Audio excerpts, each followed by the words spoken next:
안녕하십니까, 박영우 교수입니다.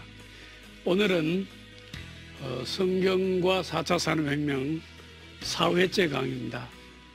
복음과 하나님의 나라 중심으로 성경을 공부하자는 겁니다. 성경 공부는 이 복음과 하나님의 나라 중심으로 해야 합니다. 성경의 내용이 참 많죠. 66권 성경 안에 구약 신약 얼마나 내용이 많습니까? 그 중에서 우리가 어떤 초점이 있어야 합니다. 그 초점이 바로 복음과 하나님의 나라입니다. 모든 선지자와 율법은 세례 요한 때까지요, 예수님의 강림으로 하나님의 나라가 이 땅에 임한 것입니다. 예수님은 선지자와 율법을 주신 것이 아니고 복음과 하나님의 나라를 가져왔습니다. 중요한 것은 세상에서 하나님의 나라를 경험해야 그 경험한 사람이 영원한 천국에 갈 수 있습니다. 이 세상에서 하나님의 나라를 경험하는 것이 굉장히 중요합니다. 굉장히가 아니고 제일 중요합니다. 예. 율법은 모세로 말미암아 주신 것이요, 은혜와 진리는 예수 그리스도로 말미암아 온 것이라.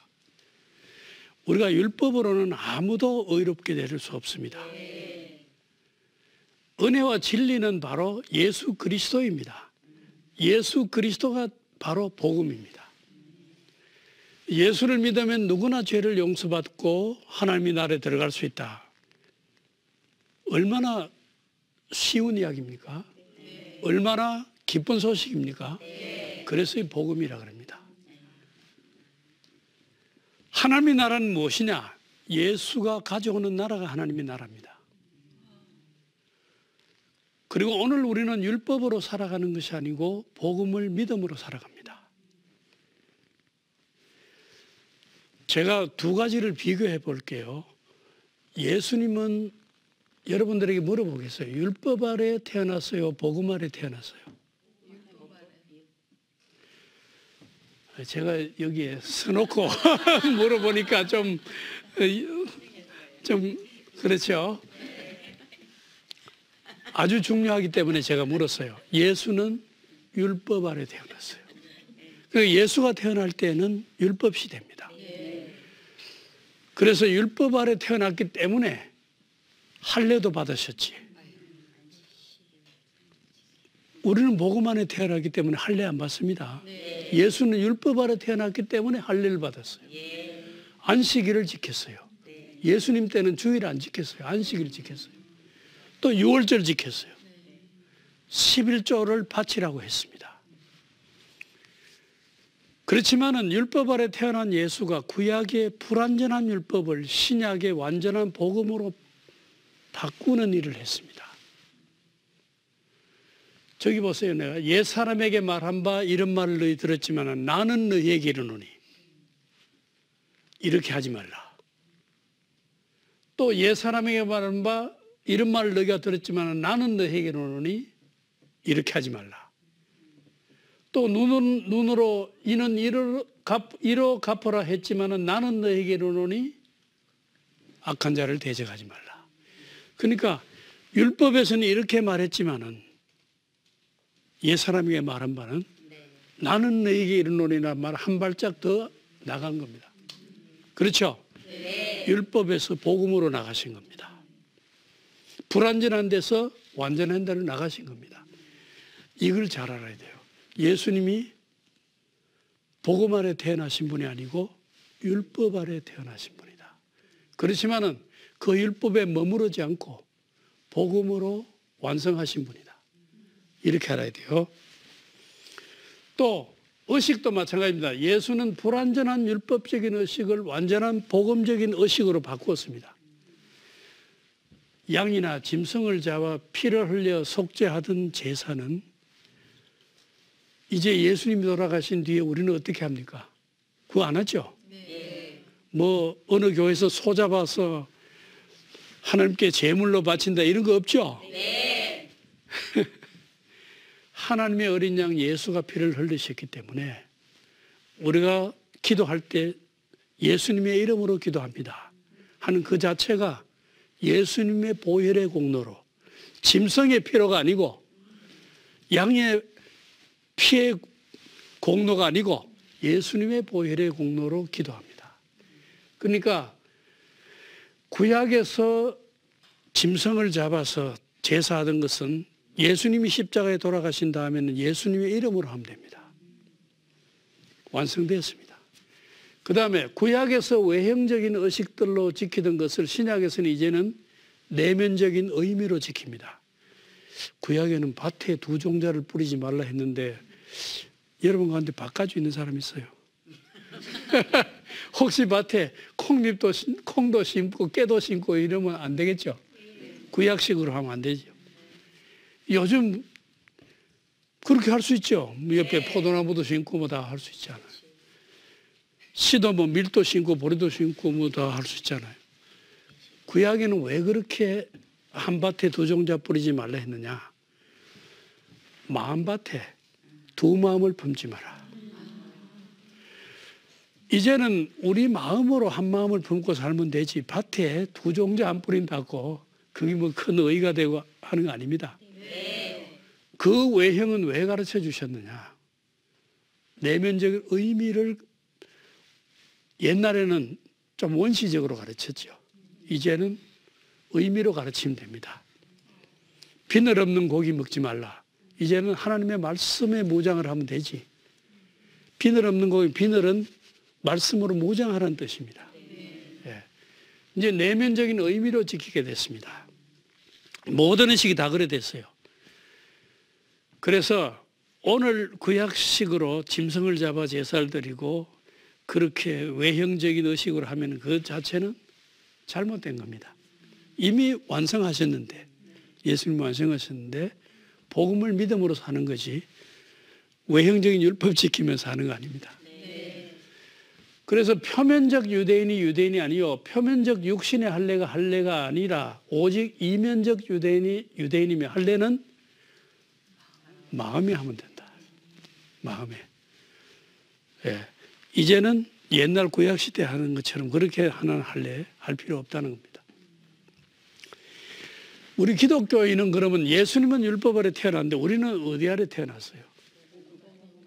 예, 이것도 제가 선악기 때문에 복음 아래 태어나기 때문에 할례 받을 필요 없고 예수님이 율법 아래 태어나기 때문에 할례 받았잖아요. 우리는 할례 필요 없고 안식일과 유월절 지킬 필요도 없고 우리가 주일 지킵니다. 이 원리를 알고 우리가 해야 왜 우리가 주일을 지키는지 왜 할례를 안 하는지 원리를 알아야 될 거 아니에요? 네. 우리는 주일을 지키고 짐승을 잡아 제사를 드리지 않고 이제는 예수님의 피 공로로 제사를 드리기 때문에 예수님이 뭘 기념하라 그랬어요? 내가 피 흘린 것을 기념하라. 그게 성만찬입니다. 아시겠죠? 그 성만찬을 왜 지키는지 이유를 알았습니다. 그래서 AD 49년에 예루살렘 사도회의에서는 우상의 제물과 피와 목매어 죽인 것과 음행을 멀리하는 것 외에는 구약 율법에 있는 어떤 율법의 짐도 이방인에게 지우지 말라 그랬어요. 이거 사도들이 결정한 겁니다. 최후의 만찬에서 한번 봅시다. 저는 이 최후의 만찬 자리, 그날 밤이 기독교가 탄생한 자리로 봅니다. 기독교가 언제부터 탄생했느냐? 유대교에서 기독교로 바뀐 것은 그날 밤입니다. 이 만찬 주제자는 누굽니까? 예수님이지. 보세요. 왼쪽에 예수님은 유월절 만찬을 성만찬으로 바꾸고 그 유월절 밤에 양이나 짐승을 잡아서 제사를 드리고 그 고기를 먹고 안 했잖아요. 어떻게 했어요? 떡과 잔을 나누시면서 이 떡은 내 살이요 이 잔은 내 피다. 양이나 짐승을 잡아 한 것이 아니고 자기 몸을 살과 피를 너희를 위해서 흘린다 하고 자기 몸을 기념하라고 성만찬을 세우셨어요. 성만찬을 기념하라고. 나를 기념하여 지키라고 하시고 율법 대신에 세 계명을 주셨어요. 이날 밤에. 세 계명이 뭡니까? 내가 너희를 사랑한 것 같이 너희가 서로 사랑하라. 하나님을 사랑하고 이웃을 사랑하는 세 계명입니다. 새 계명은 율법의 완성입니다. 불완전한 율법이 아니고 완성된 사랑을, 율법의 완성을 우리에게 주시면서 지키라 하셨어요. 그리고 예수님이 십자가에서 돌아가실 때에 성소와 지성소 사이를 가로막고 있던 휘장이 있었어요. 겉엔.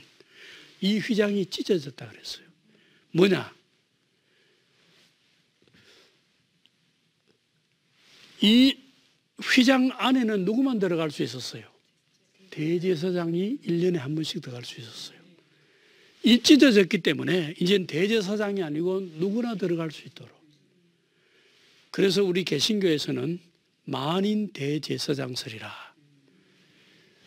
종교개혁자들이 이제는 하나님과 사람 사이의 중보는 예수님밖에 없다.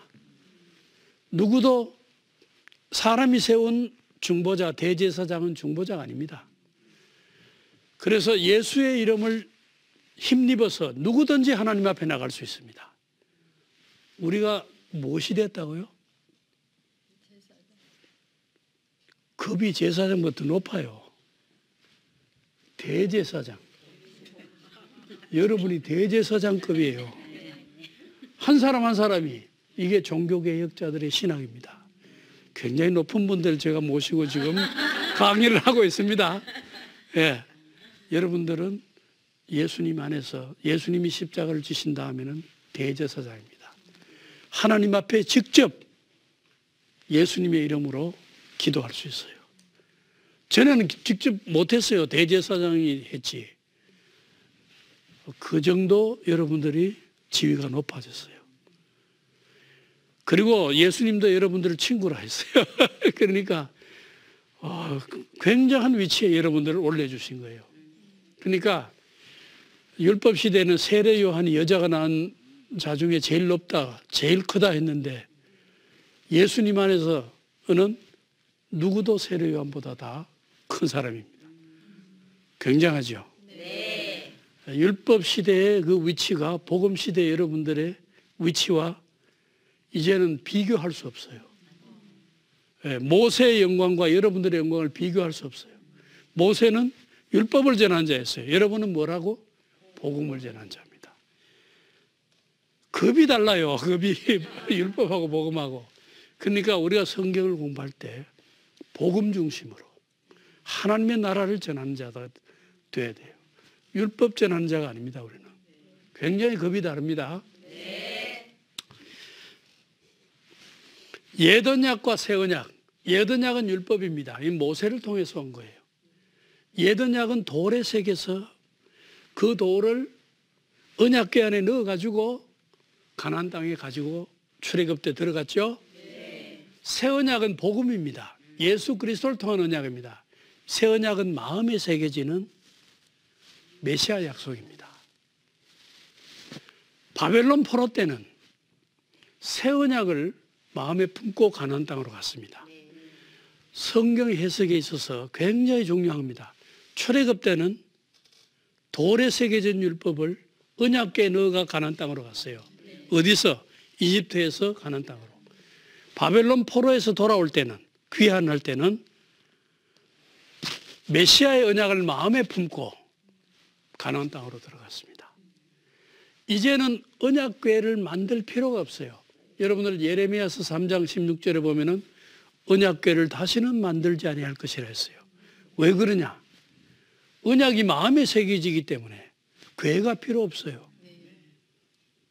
돌판일 때는 궤가 필요했지만은 여러분들은 메시아 언약을 마음에 새기고 있는 사람이에요. 요즘 언약궤 찾아다닐 필요 없어요. 급이 달라졌어요.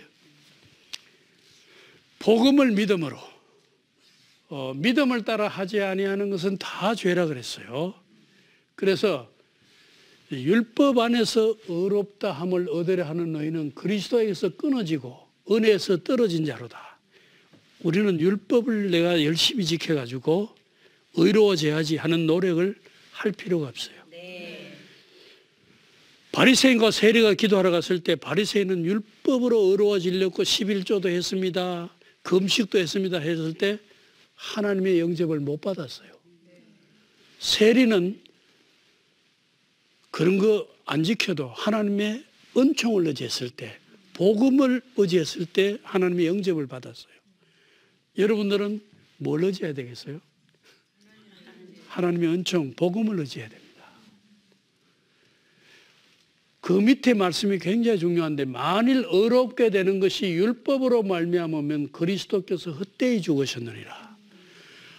예수님께서 겟세마네 동산에서 기도하실 때 아버지여 할만하시면 이 잔을 내게서 옮겨주옵소서. 내가 십자가를 안 지면 안 되겠습니까? 너무나 고통스러운 이 십자가를 내가 져야 합니까? 할 때 하나님께서 침묵하시고 그걸 지라고 했어요. 십자가를 지라고 했어요. 그 지라고 하신 것은 우리에게 복음을 믿음으로, 예수의 십자가를 믿음으로 구원받게 하시게 하기 위해서. 예수님이 십자가를 안 지셨으면 우리가 복음으로 구원받을 길이 없어요. 그러면 우리가 구원받을 수가 없어요. 율법은 어려워질 사람이 아무도 없어요. 그렇기 때문에 그 힘든 십자가를 예수님께 지신 거예요.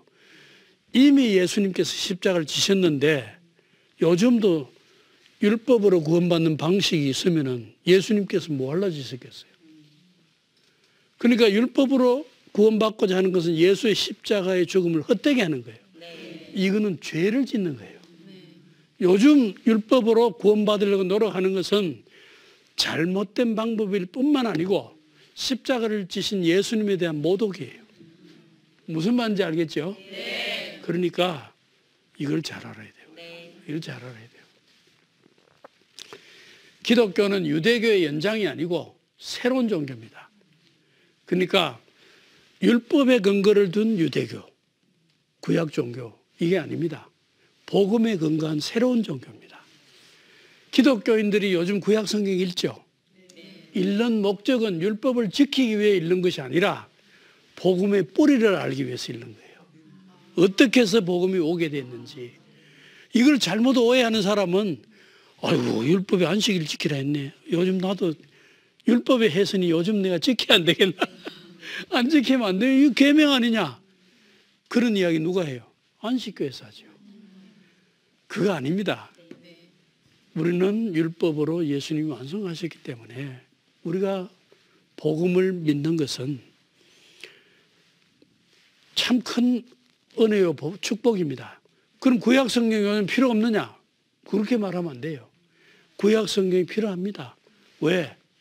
어떻게 해서 구약 시대에서 신약 시대로 오게 됐는지, 복음이 어떻게 해서 오게 됐는지 그 배경과 뿌리를 알기 위해서는 읽어야 합니다.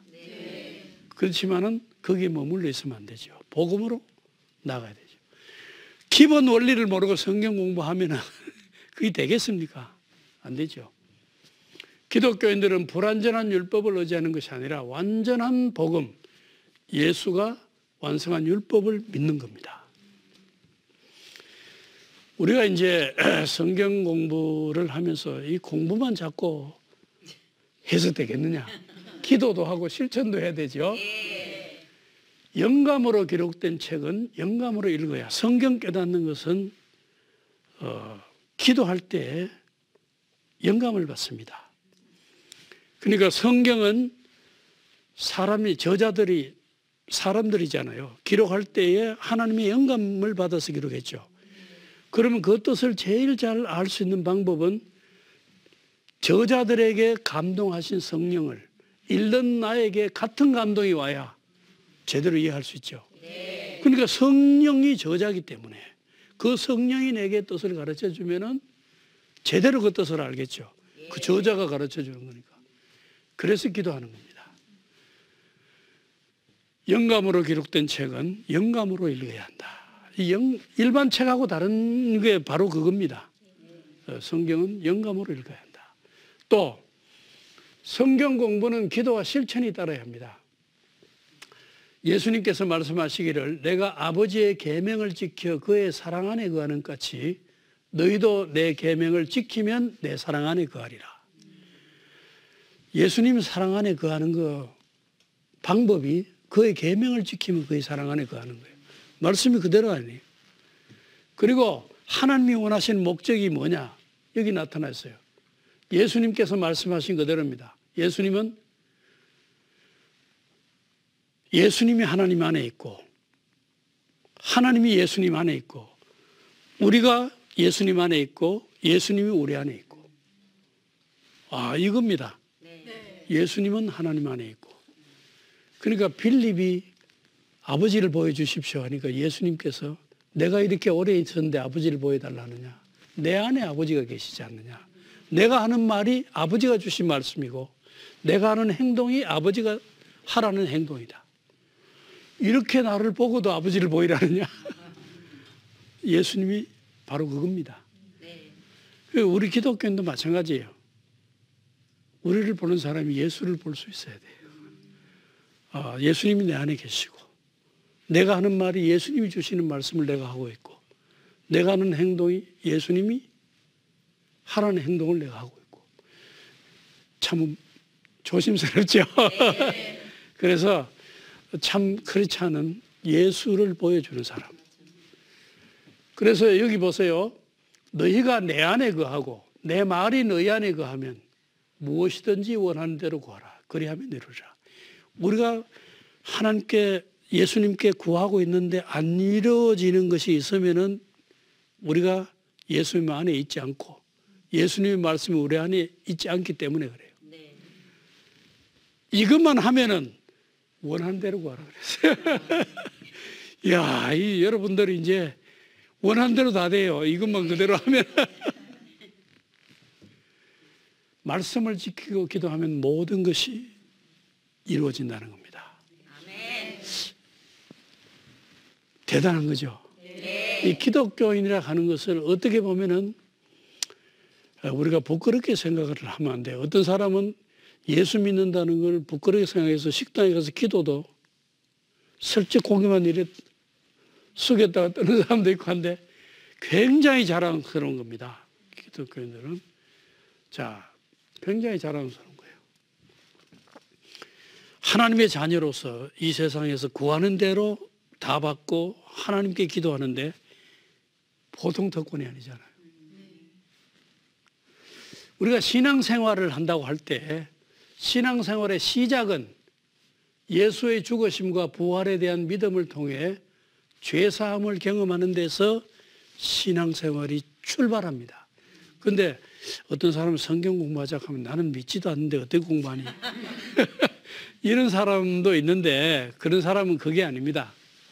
이 성경을 공부한다는 것은 믿음은 들음에서 나기 때문에 성경을 공부하면서 믿음이 생길 수가 있습니다. 그래서 성경을 읽다 보면은 나는 믿음 없는 사람입니다 하는 사람이 믿음이 생길 수가 있어요. 믿음은 들음에서 나고 들음은 그리스도의 말씀을 통해서 되기 때문에 성경 말씀을 공부하면서 믿음이 생길 수가 있어요. 그렇게 알고 공부를 해야 됩니다. 그리고 신앙생활의 성장은 뭐냐? 성경을 공부하고 그리스도가 우리의 주되심과 주되심이란 말은 내 행동의 모든 주가 되시는 것, 주인이 되시는 그것을 세상에서 내가 살아가지만은 이 세상에 어려움이 많잖아요. 여러분들 참 시험도 있고 시련도 있고 환난도 있고 질병도 있고 가난도 있고 우리 마음대로 안 되는 게 참 많잖아요. 우리가 비록 이런 세상에 살아도 하나님의 나라의 시민이에요. 굉장히 부잣집 아들은요, 여행 중에 좀 가난한 일이 있어도 우리 집에 가면은 굉장한 게 있기 때문에 그 고통이 고통으로 안 느껴져요. 가난이 가난으로 안 느껴져요. 그런 심정으로 우리가 살아야 돼요. 세상을. 하나님 나라의 시민으로 이 세상을 살아야 돼요. 성경 공부는 복음과 하나님의 나라의 중심으로 해야 됩니다. 그래서 복음이신 예수님과 그가 가져온 하나님 나라에 초점을 맞춰야 합니다. 그래서 너희는 먼저 그의 나라와 그의 의를 구하라. 그리하면 이 모든 것을 너희에게 다 하시리라.